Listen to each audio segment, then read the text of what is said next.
Welcome to our third in our series of professional skills workshops. This one focused on crucial influence. Couple of requests, which I've said a couple of times, but please do update your Zoom name to include your team number. That's helpful so we all know where we're all from. I am now pasting into the chat a link to tonight's slides.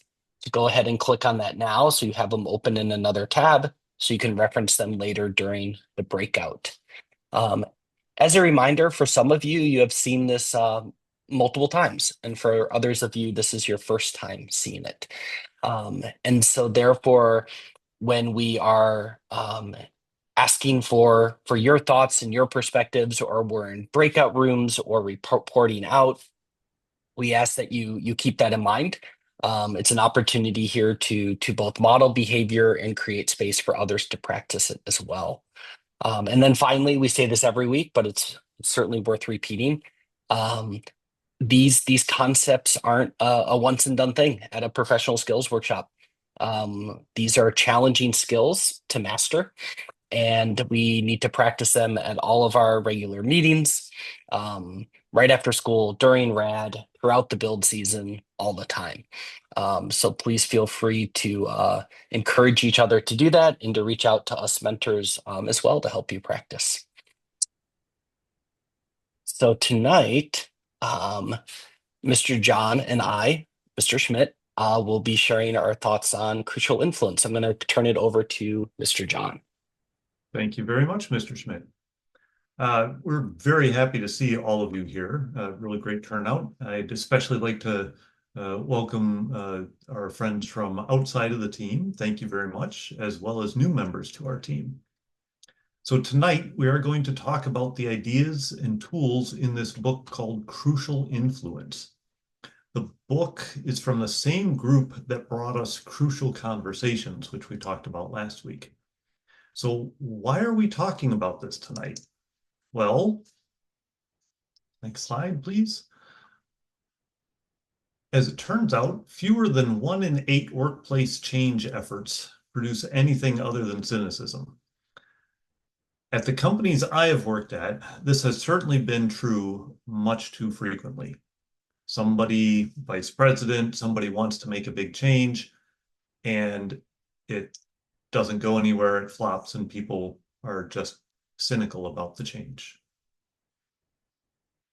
So tonight we're going to take a look at the 6 different sources of influence that we can use, how we can use those sources to change the world, the strategies that we can use for those 6 sources, and then some critical questions to influence change.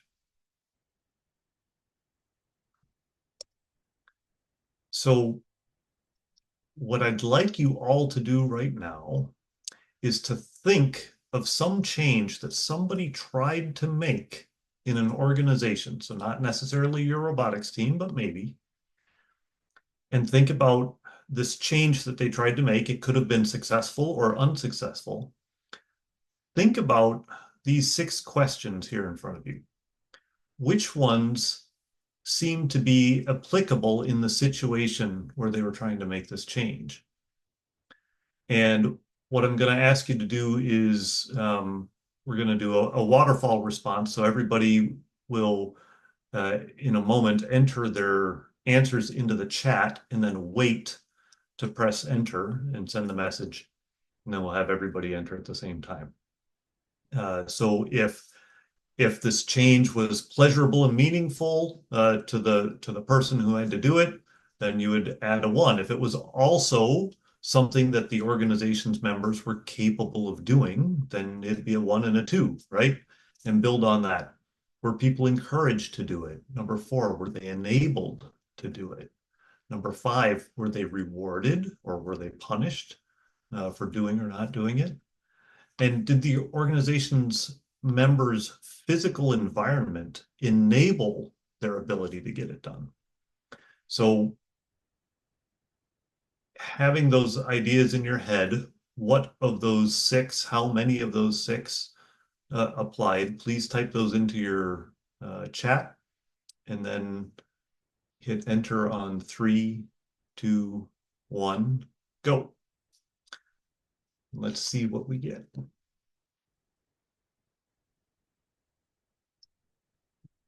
Wow, quite a few. Had quite a few. Very good. That's awesome that you can recognize whether it was successful or unsuccessful, that there were multiple different sources of influence that were at work here. A lot of ones, but a lot of everything. All right, very good. Thank you very much, Mr. Schmidt. All right, so the six sources of influence that we're going to be talking about. Those six questions that we were just looking at, they are directly connected to each of these six sources of influence. So you have motivation and ability, personal, social, and structural motivation and ability. If when you're asking that question, if any of those answers would be no, then that means that you have the opportunity to over-determine success in the change that you are trying to make. Next slide, please. All right, so here's a place where somebody did attempt to over-determine success. These six sources of influence and these questions can be somewhat abstract. And so that's why we've provided you here this very specific issue that one of the Husky team members addressed last year. And it was how to not crush tubes when we're tightening down bolts and nuts on that tube. And you will see that each of the six sources of influence, personal motivation, personal ability, social motivation, all of them were addressed by the individual who put this together. And then each one of these was put into place and rolled out because crushing a tube is so incredibly painful when it's one of the major tubes that we're attaching everything to on the robot. So we work to over-engineer, over-determine our success in this planning change. So this is one example, but how do you do this with making other changes, and how would you, for instance, change the world? So these six sources of influence shape our choices, and over time, they will shape our behaviors. And these behaviors produce results, both good and bad. And that is how the world works. So we can see we have the six sources of influence. Our vital behaviors are affected by them, and then we get some results. But really great leaders will use this model from right to left. First, they will focus on results. Great leaders are better at articulating what they want to achieve and how they will measure it. Second, they will identify a small handful of vital behaviors. These are the specific behavioral changes needed to disproportionately improve results. One small change here makes a big change over there. That's what you're looking for. And then third, engage all six sources of influence to support your vital behaviors. And that's how you are able to change the world instead of relying on how the world works. So what we're going to attempt to do tonight is help you to understand how to make changes on your robotics team that will make improvements for everything that you're trying to get done. I'm now going to hand it back to Mr. Schmidt. Thank you, Mr. John. So here are the six sources of influence presented from the perspective of how they can be proactively engaged to support the vital behaviors that Mr. John was just speaking about. These are the vital behaviors that will lead to the desired result.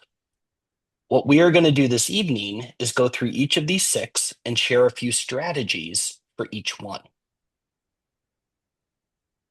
We're going to start with source one, personal motivation. And you'll notice in the upper right corner of each of the several next slides, there is a table to help you keep track of where we are in terms of motivation versus ability, and in terms of personal versus social versus structural.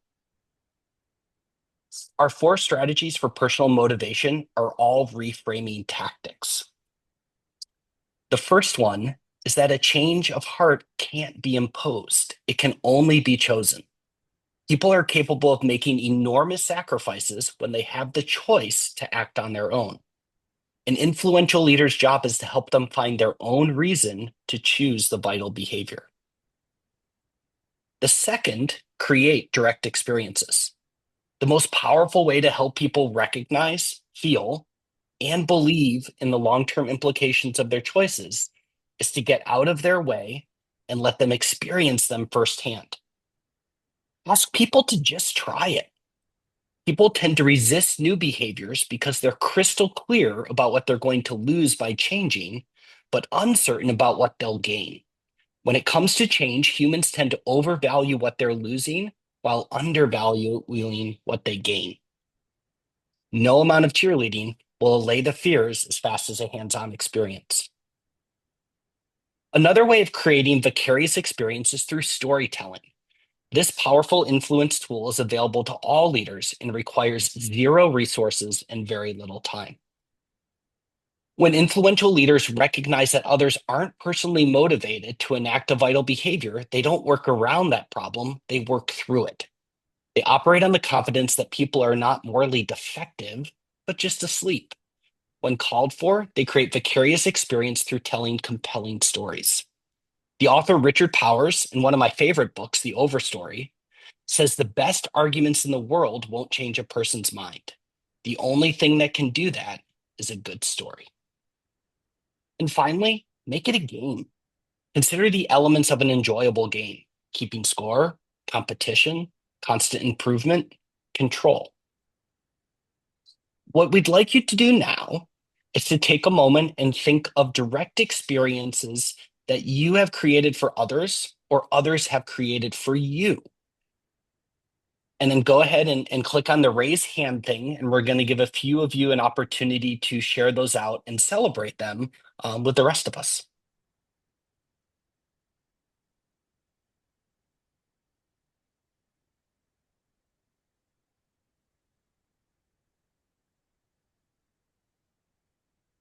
All right, Aaron, go ahead. What are you thinking of? So I know not everything has to tie back to robotics, but we're tying back to robotics. Um, this year, I actually thought quite a bit about direct experiences specifically when making new strategy training for this year. So a big element of how we wanted to time things out was we knew we were going to have an off-season competition right after week 3. So we very carefully made sure to train in scouting during week 3. So there'd be minimal time between here's the information and now I want you to use the information and see for yourself the amount of effort that goes in, how difficult it is, how much information we can glean from it. All those things that are important to that practice. Excellent. That's great. Franklin? I remember this is robotics related too. I remember when I was a freshman in mechanical, and one of the things that I remember really specifically was when I was getting taught, it was a lot of hands-on stuff. So I was getting started right away with like designing fake robot parts, and I think that was really helpful in convincing me to stay with robotics and also with mechanical as a sub team. Wonderful. All right, let's take a look at the second source. The second source is personal ability. The three elements of deliberate practice that should be part of any effort to address ability: practice one or two specific skills at the edge of one's ability with immediate feedback and coaching. This should be familiar to those of us who are at our first professional skills workshop this year, because we've just described the guide part of the EDGE method. All three of those steps, practicing one or two specific skills at the edge of one's ability, and especially with immediate feedback and coaching, is part of that crucial guide step in terms of the EDGE progression. Please keep in mind, and this connects back to the pre-work, our natural tendency is to attribute most negative behavior to motivational problems and almost never consider whether ability is playing a role. If you want to influence change, it's best to do the opposite. Consider ability gaps first, motivation second.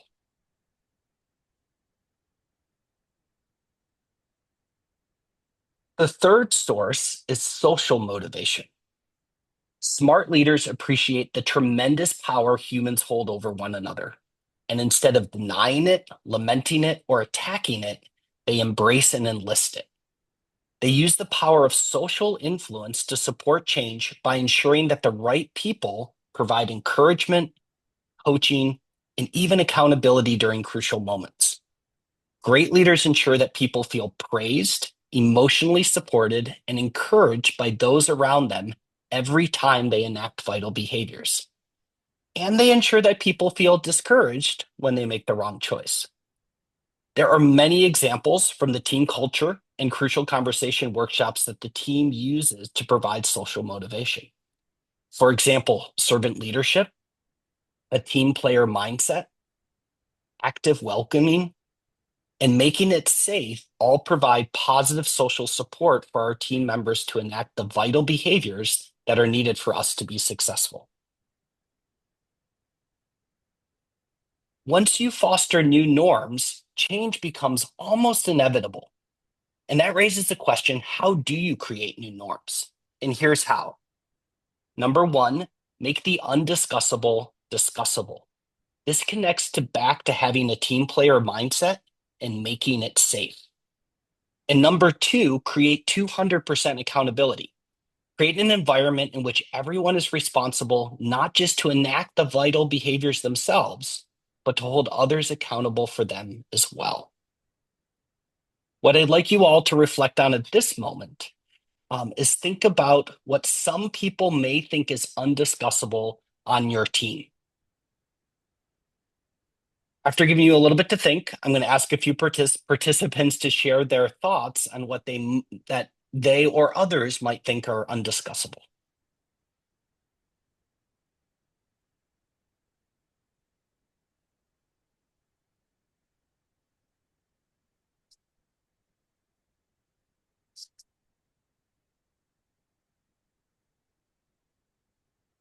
All right, Lodem, go ahead. What's one example? Yeah, so this isn't an example this year, and this problem has actually been mostly fixed on our team.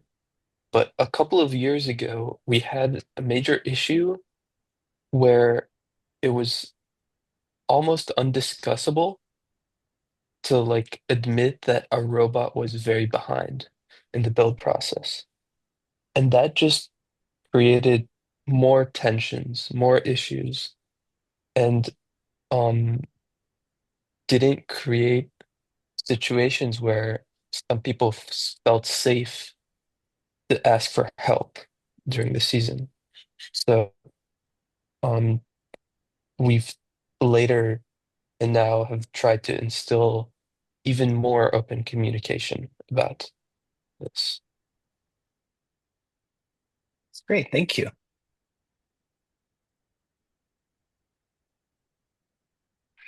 Other examples?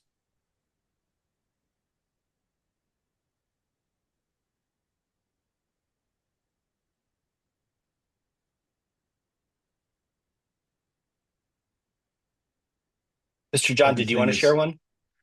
it sounds like everything is very undiscussable.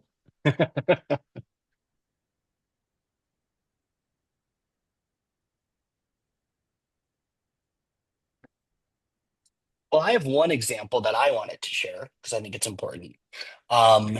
And that is sometimes I perceive that something is undiscussable is telling a mentor to do something. For example, like put on their safety glasses when they're in a space that requires it.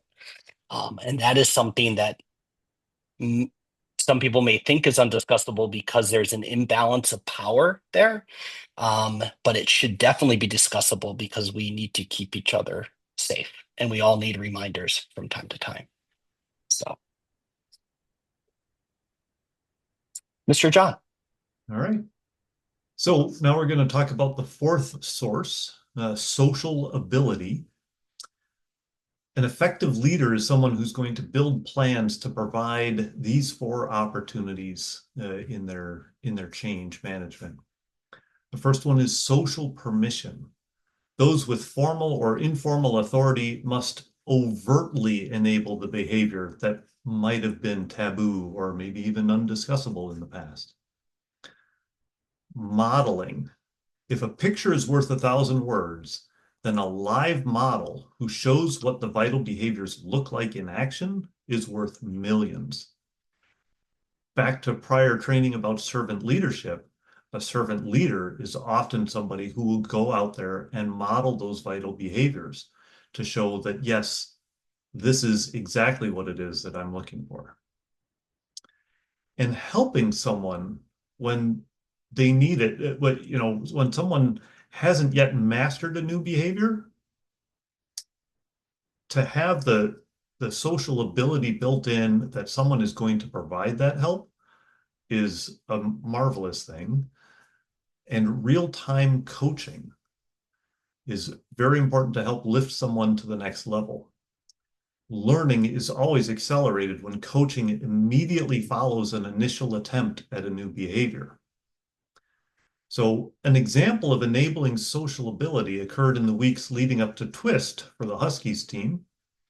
Instead of immediately holding tryouts, we had 2 weeks of open driving for any young woman who might be interested in trying to drive the robot. There was no evaluation and there was no commitment. This enabled behavior that wasn't common in the past. So now I'd like you to think on other situations where you have experienced someone providing social permission that enabled you to do something that you might not have otherwise done. Please use the raise hand button when you think of something.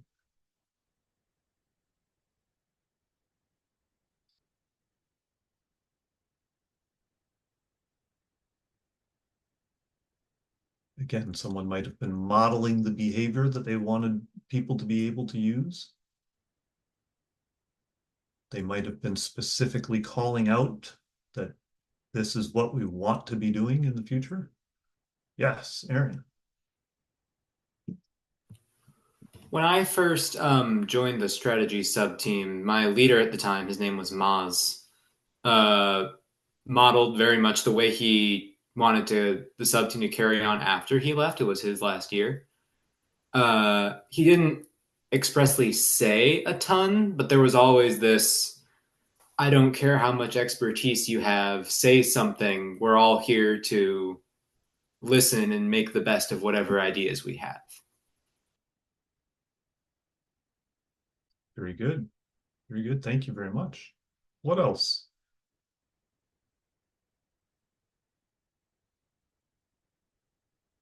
Yeah, Andy. I think another thing that's been really nice is like pitch shadowing, where especially if you don't get that many chances to like be with the robot, having someone that's there is like, oh, like an intentional moment to see how the robot works and like actually like see how the internals works. I think allows a lot of people to, get an actual feeling, like a physical feeling of how stuff works instead of just watching from behind or on the stands. Right, and having that permission to specifically go into the pit. Excellent. Thank you very much. All right, let's move on to source 5, structural motivation. So structural motivation often looks like a physical thing, some type of reward. And these are called extrinsic rewards because they come from outside of the person who's being rewarded. Whereas personal motivation is an intrinsic reward. In this case, in every case, you really want to use personal and social motivators first, and then add extrinsic rewards later. You want to let the value of the behavior itself, along with social influences, really carry the bulk of the motivational load.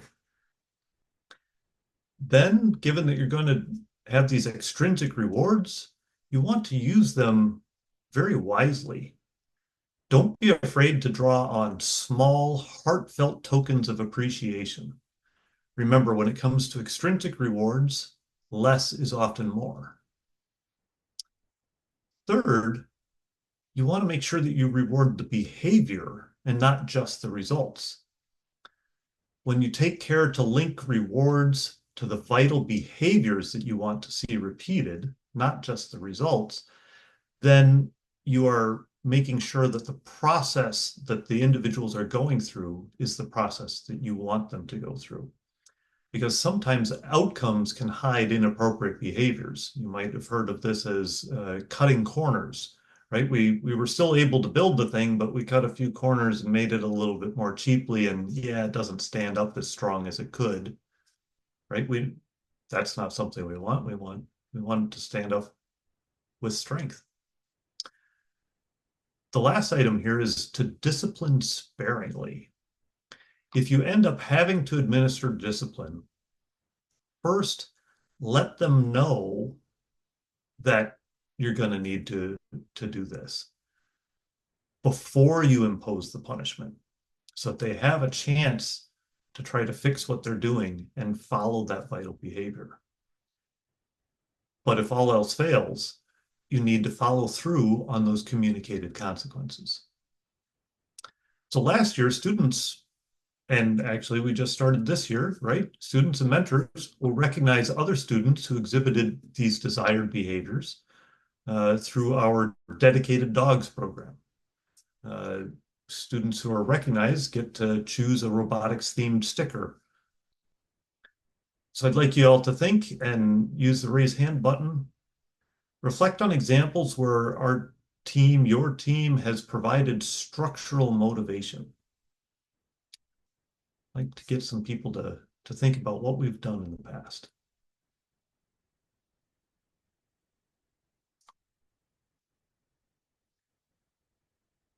And I will say it doesn't have to be just our team, right? Just a robotics team setting. This could be something else that you have seen, the extrinsic reward, the structural motivation.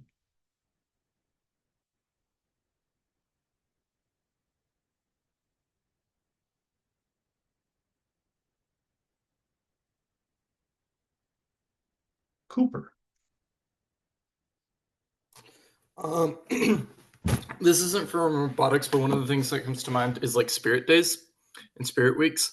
How a lot of the times we have them for participating in spirit weeks, you get like a small little prize, and you get like, and then it goes toward like class competitions at North, and so I think there's like that reward element there. Very good. And I'm guessing that there's also some social motivation along with that as well? Yes. Which should be doing the heavy lifting. Who else has some examples? And thank you, Cooper.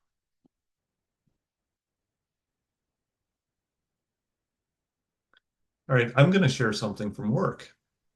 I had a boss who every year at review time, when we would get our annual incentive raise, my boss would write on a nice little thank you note, a thank you for the work that I had done that past year, and would also write down, what my old salary was and what my raise was and what the new salary was.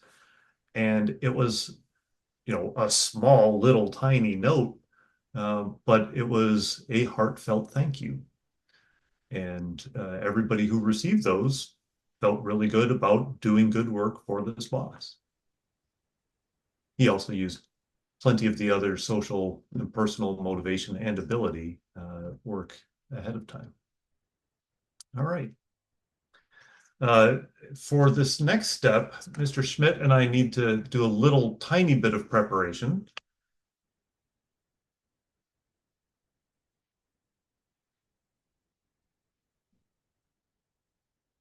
Go ahead, but take yourself off mute. Our goal is to write bug-free software. I'll pay a $10 bonus for every bug that you find and fix. Woohoo! Yes, yes, yes. I hope this drives the right behavior. I'm gonna write me a new minivan this afternoon.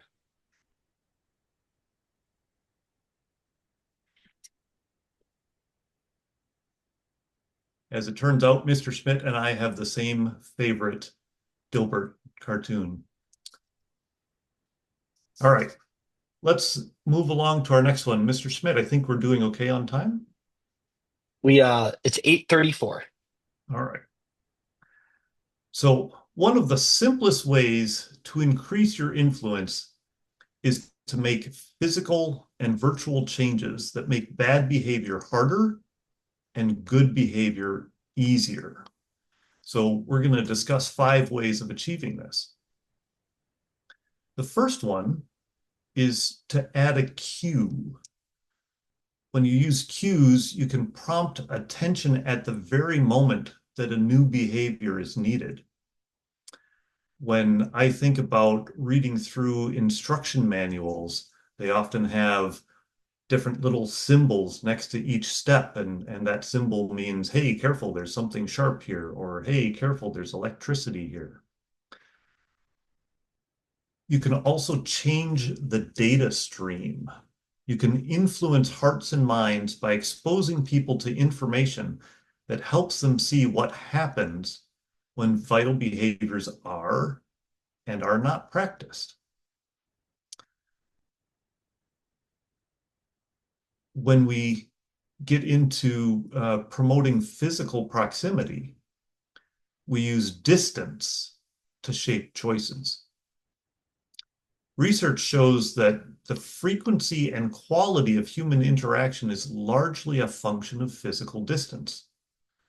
And when leaders fail to foster social proximity, bad things happen. Silos form and infighting reigns. This is one reason that we on Husky Robotics eat dinner as a whole team every day, so that we can get everybody together in much closer proximity. Another thing that this does, another way to use this, is we now use Onshape as our CAD software so that everybody can pull up the CAD and look at it while also looking at the parts when you're in different rooms. That physical proximity, or virtually physical proximity, makes that easier. Number 4 is make it easy. Do all that you can to make the behavior reasonably easy and obvious. Maybe this is a sign on the wall. Maybe it's having the right tool in the right place at the right time. The last one is changing a process. Where possible, you want to build the new behavior into policies and processes so that when people are looking through those policies or looking through the process, how do I do this? And they go and they look it up. There it is. That new behavior is built right into there in the instructions. So I would love to hear some people's ideas where they have seen this structural ability thing done before, either on a robotics team or not. And I do want to make sure that everybody on the call, including those who are not from Husky Robotics, please, you can also feel free to raise your hand. We would love your insight as well if you have something to share. So again, use that raise hand button.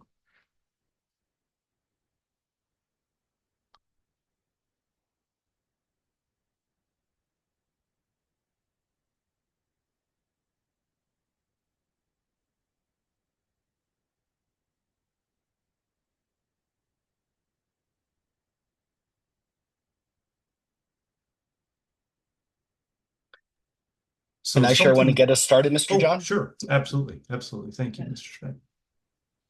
I think one example of changing the data stream is our process of reviewing all of the done tasks.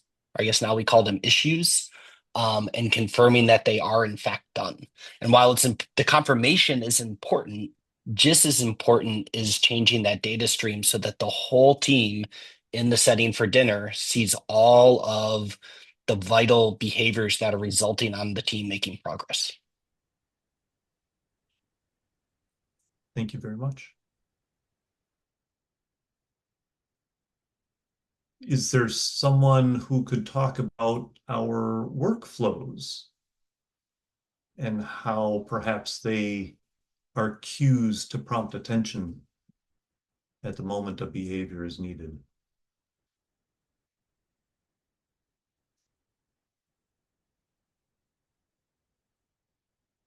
Yeah, Aaron,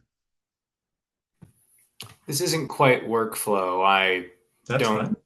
work with a ton of workflows in my part of the team, so not too much experience there. But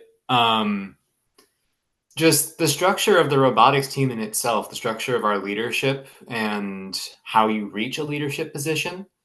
That I feel that kind of plays very well into the make it easy and promote proximity sort of ideas. Okay. Because the elements of leadership, that cooperation, that understand what you do mentality, is sort of built into getting better at what your sub team does. So there's no crazy, you need to go take all these extra outside classes and read all these articles just to get into the leadership position. Just get good at what you have signed up to do, attend a few hour-long seminars on various leadership skills, and write an essay and you're in. All right. Thank you very much. What else is out there?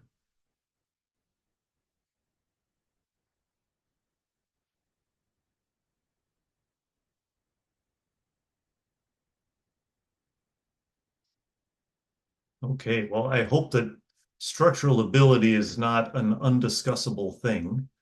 But Mr. Schmidt, I'll turn this back over to you.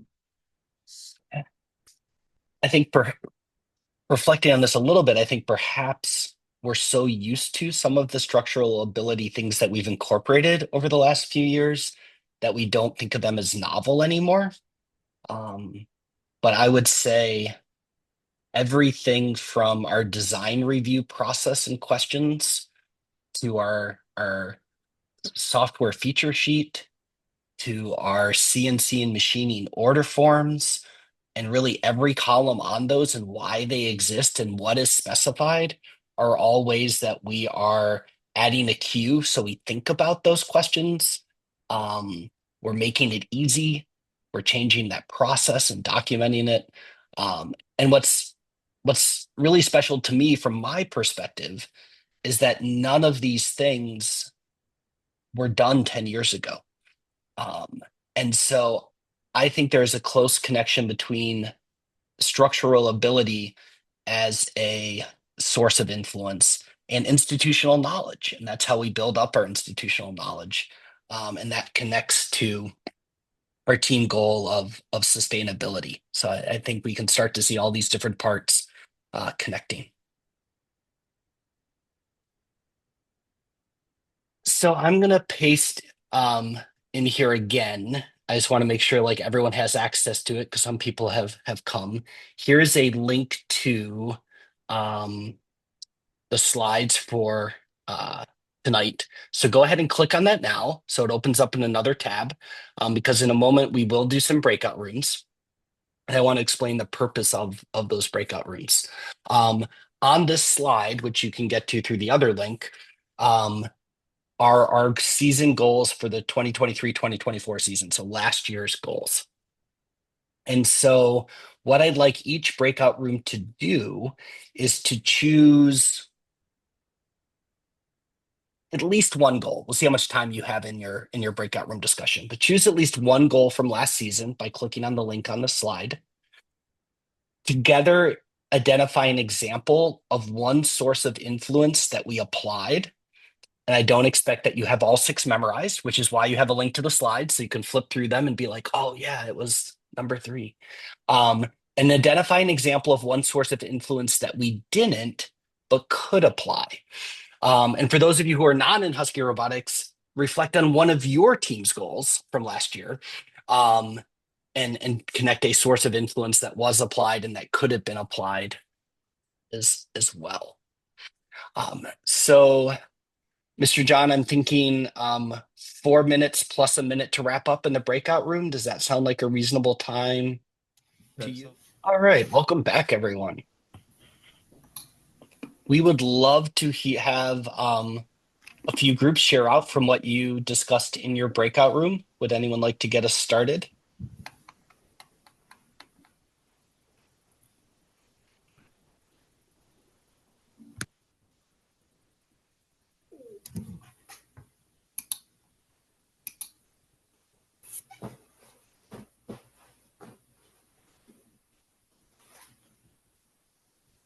Andy, go ahead.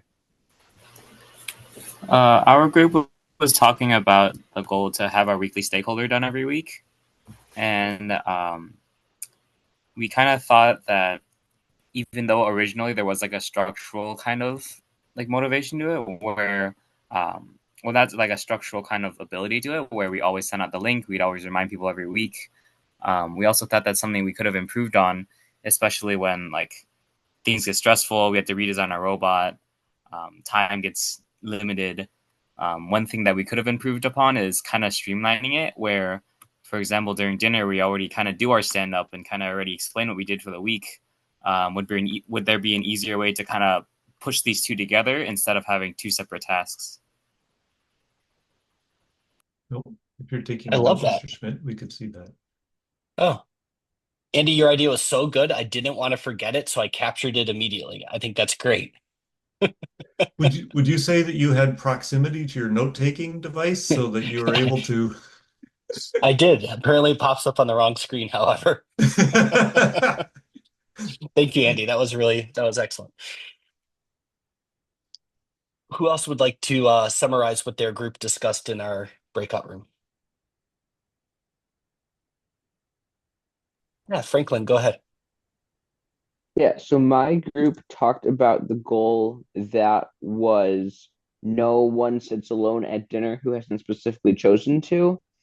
And we focused on the structural portion of it. We thought that the structural motivation we really used because there's like the rule, the 4 to the table rule keeps everybody so that we don't have less people sitting alone and less big groups. But we also could use, and I think we're getting better at this now, the structural ability, adding a cue.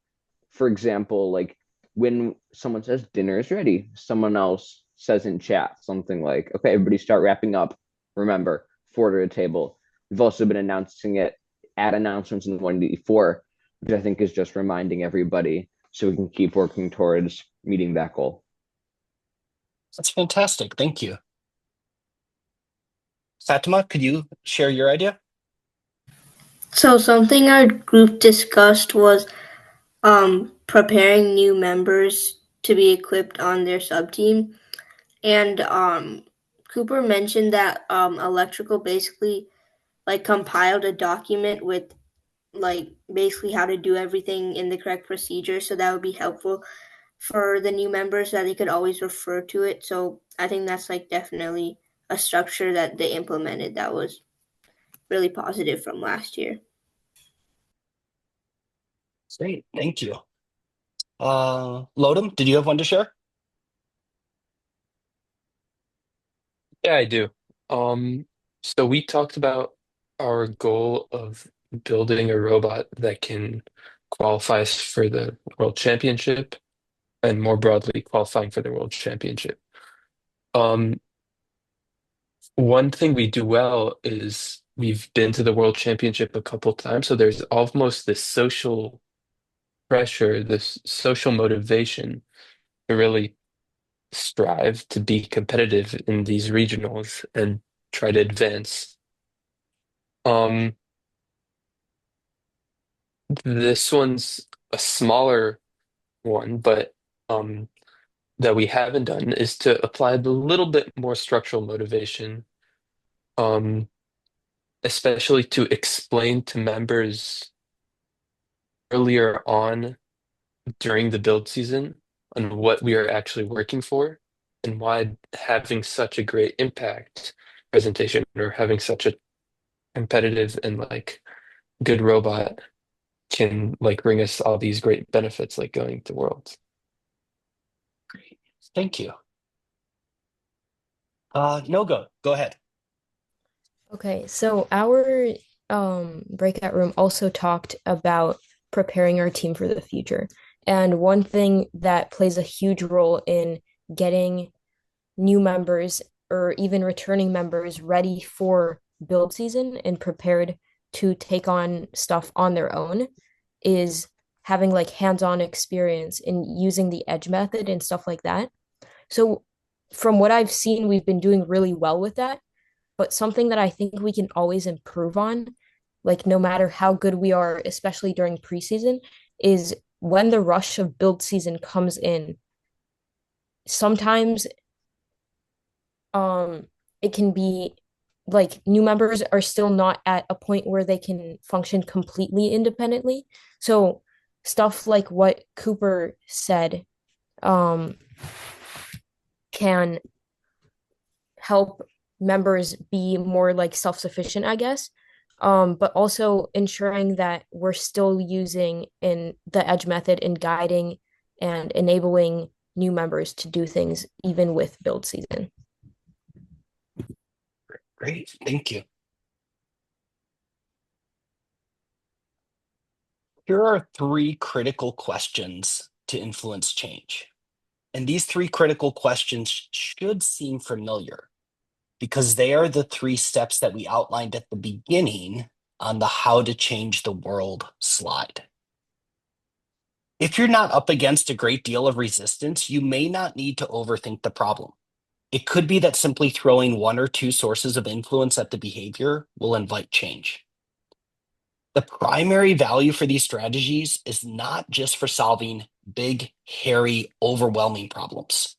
If change is important, your goal should be to overdetermine success. But that's not the way things work in most organizations. Because they're used to striving for efficiency, most leaders ask, what's the least we can do to get results?